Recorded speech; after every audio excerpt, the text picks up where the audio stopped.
Na aula de hoje nós vamos falar sobre a articulação do joelho. Então, a articulação do joelho é uma articulação entre os côndilos femorais e o platô tibial, né? Então, a gente tem um encaixe entre os côndilos do fêmur com os côndilos da tíbia ou platô tibial, que é essa superfície aqui, ó, superior desses côndilos, né? Então, o côndilo do fêmur, ele acaba deslizando sobre os côndilos da tíbia e vice-versa. Então, nós vamos ter ali um movimento de flexão e extensão. Então, a grande maioria dos anatomistas consideram essa articulação do joelho como uma articulação do tipo gínglimo, porque é uma articulação que, para eles, só realiza um movimento de flexão e extensão. Mas a gente sabe que essa articulação ela tem um movimento automático de rotação medial e rotação lateral. Toda vez que a gente realiza uma extensão, a tíbia ela roda lateralmente. E toda vez que realiza uma flexão, a tíbia ela faz uma rotação medial automática. É um sistema que costumamos falar no meio acadêmico de movimento de trava e parafuso. Então, esse movimento automático, e além disso, com a presença de um côndilo femoral, alguns autores já classificam essa articulação como articulação sinovial do tipo condilar. Eu prefiro essa classificação também, porque nós consideramos essas duas duplas de movimento, mais a relação de um côndilo com um platô aqui, ou uma fossa bem rasa, tá? Então, a articulação sinovial, a articulação do joelho, desculpa, vocês podem encontrar como sinovial do tipo condilar ou sinovial do tipo gínglio, tá? E aí, envolvendo essa articulação, nós temos uma cápsula articular, que em algumas partes essa cápsula vai ser espessa, e aí ela vai formar alguns ligamentos intrínsecos, né, alguns ligamentos capsulares que servem para reforçar essa cápsula, mas na sua grande maioria ela é fina. Então a gente vai ter em algumas áreas até sendo incompleta, como por exemplo aqui, ó, na passagem do tendão do músculo poplíteo e também nessa relação com a patela, aonde aqui a patela ela assume o local dessa cápsula articular aqui na região anterior do joelho.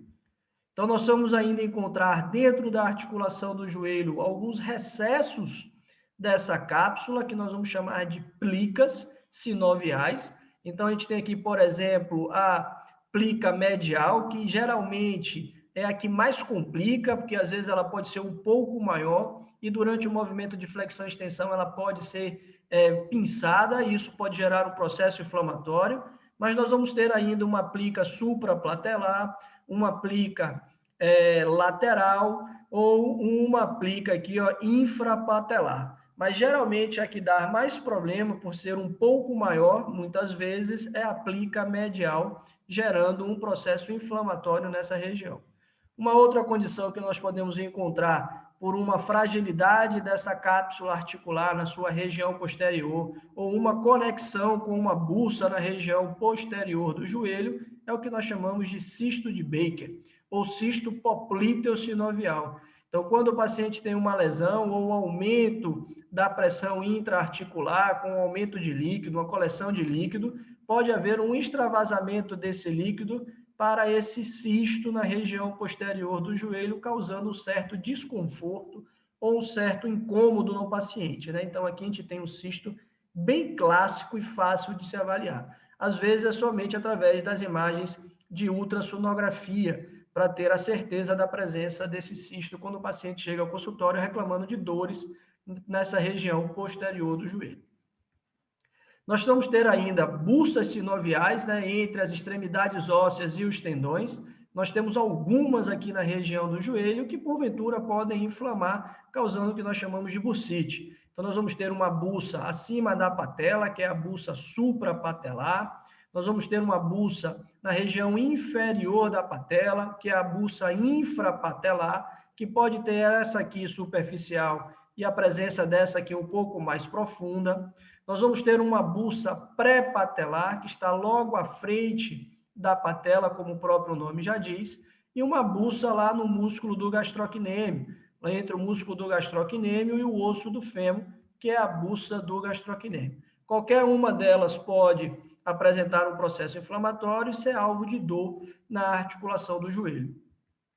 Nós temos vários ligamentos aqui no joelho, alguns deles muito importantes e muito bem falados, né, até na mídia, pelas questões das lesões dos atletas, né, no Brasil, principalmente dos atletas de futebol. Então, nós vamos ter aqui 2 ligamentos aqui que vão prender a patela, digamos assim, manter a patela no seu correto trajeto, que são os retináculos patelares. Então, a gente vai ter um retináculo lateral e um retináculo medial da patela, que ele é mais ou menos ali uma rede que mantém a patela no seu trajeto correto durante os movimentos de flexão e extensão, no seu deslizamento pela tróclea femoral. Nós temos ainda o ligamento ou tendão patelar. A gente tem uma discordância entre os autores ainda, tá? Então, é uma estrutura que ela é funcionalmente um ligamento, mas ela é embriologicamente, digamos assim, um tendão. Então, a gente não tem ainda uma sintonia entre os autores, e aí vocês podem encontrar essa estrutura na literatura como um ligamento patelar ou tendão patelar, tá? Sabendo que quando se fala ligamento ou tendão, é essa mesma estruturazinha aqui, ó, que está piscando aqui para vocês, que vai conectar aqui a patela, nesse momento, com a tuberosidade da tíbia.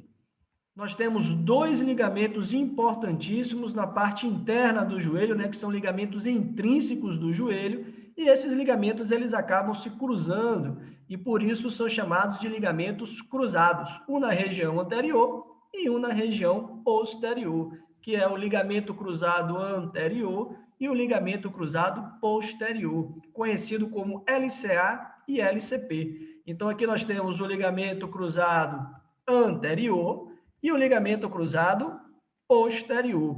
Eles têm esse sentido, né, fazendo um X entre eles.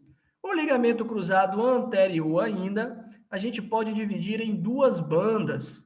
Nós temos uma banda anteromedial, essa de azul aqui, ó, e uma banda posterolateral, que é essa aqui em vermelho. Essas 2 bandas, elas estarão tensionadas aí em azul aqui a anteromedial mais na flexão, enquanto a posterolateral vai estar tensionada mais na extensão. Nós temos ainda ligamentos extracapsulares, ou muitas vezes até capsulares, porque tem uma relação direta com a cápsula, que são os ligamentos colaterais, que são os 2 ligamentos que estão na região lateral e medial do joelho. Então, nós temos um ligamento aqui, ó, que conecta o fêmur a tíbia e manter uma relação direta, ó, presta atenção nessa relação direta com essa estrutura aqui, que é o menisco, tá? Presta atenção nisso, que a gente vai falar já já nisso, que é o ligamento colateral tibial ou ligamento colateral medial, o LCM, como era chamado muito antigamente. E do outro lado, nós vamos ter o ligamento colateral fibular ou ligamento colateral lateral. Prestem atenção que esse ligamento já aqui agora, ó, não mantém uma relação direta com o menisco. Já já vou falar disso. Então, aqui nós vamos ter o ligamento colateral lateral, o ligamento colateral fibular e o ligamento colateral medial, tá? Bem em relação com o menisco medial. Além disso, os 2 ligamentos cruzados, o ligamento cruzado anterior, o LCA, e o ligamento cruzado posterior, o LCP. Além disso, na região posterior, nós temos um ligamento que vai conectar o menisco ao fêmur, que é o ligamento menisco femoral posterior, que é esse daqui. Nós temos 2 outros ligamentos que são capsulares, ou seja, eles vão reforçar a cápsula articular, que é o ligamento poplíteo oblíquo, que está com uma relação com o músculo poplíteo aqui, né? Aqui nós temos os tendões dos gastrocnêmios e aqui o tendão ou o ventre muscular do músculo poplíteo. E vai ter um músculo poplíteo arqueado que ele vai passar por esse tendão. Então, esses 2 ligamentos poplíteos que estão na região posterior do joelho, e daí vem basicamente o seu nome, né? É chamado de poplíteo oblíquo e poplíteo arqueado, que são ligamentos que vão reforçar essa cápsula articular posteriormente. E nós temos algumas lesões clássicas no joelho, Esse movimento aqui é um movimento clássico de lesão do ligamento cruzado anterior. É um movimento onde o pé do atleta fica preso no chão, o atleta faz um movimento de rotação, né, e faz um movimento de valgo do joelho. O seu joelho ele entra, então ele roda sobre o pé preso e faz um valgo no joelho.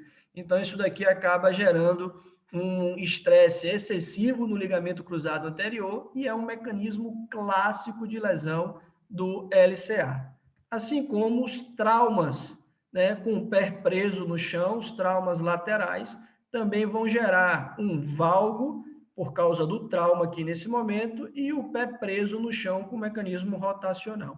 E aí é o que acontece uma lesão chamada de tríade maldita, ou conhecida cientificamente, digamos assim, como a tríade de O'Donoghue, que é a lesão do ligamento cruzado anterior, do menisco medial e do ligamento colateral medial.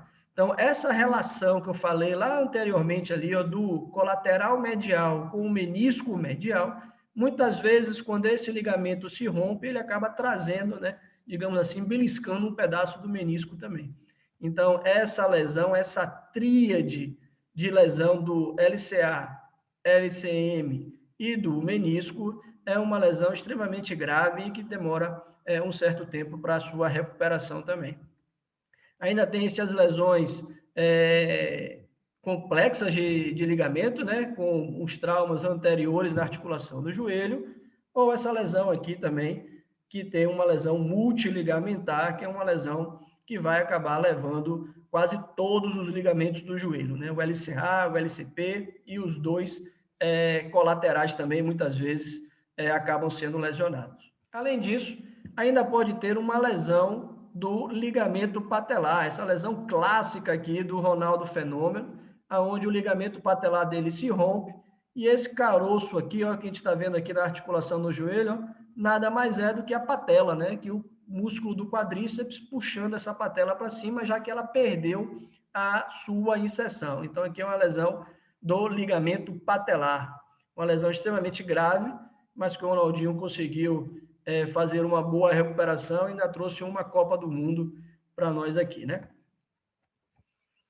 Como reconstrução do ligamento cruzado anterior, nós temos dois tipos de enxerto, um enxerto osso, ligamento osso, né, osso, tendão, osso, que é a retirada do terço central do ligamento patelar. Então, se retira um pedaço da patela, se retira o ligamento patelar e se retira um pedaço da tuberosidade da tíbia. Na verdade, se retira o terço central desse ligamento, mantendo os terços laterais. E, além disso, também pode-se utilizar o tendão do semitendíneo e do grácil. Então, esses são os dois principais enxertos para as reconstruções do ligamento cruzado anterior, principalmente. Ou se usa o terço central do ligamento patelar, ou se usa o tendão do semitendíneo e do grácil, dobrado aqui, geralmente em 4 partes, para fazer o reforço, e se utiliza eles como o enxerto para a sua reconstrução, que é importante nos atletas, né? Além dessas estruturas, nós temos o menisco.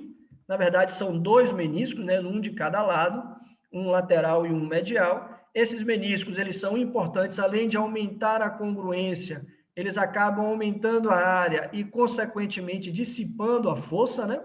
Quando o paciente perde o menisco, uma força excessiva no único ponto dessa cartilagem, gerando um desgaste dessa cartilagem de forma precoce.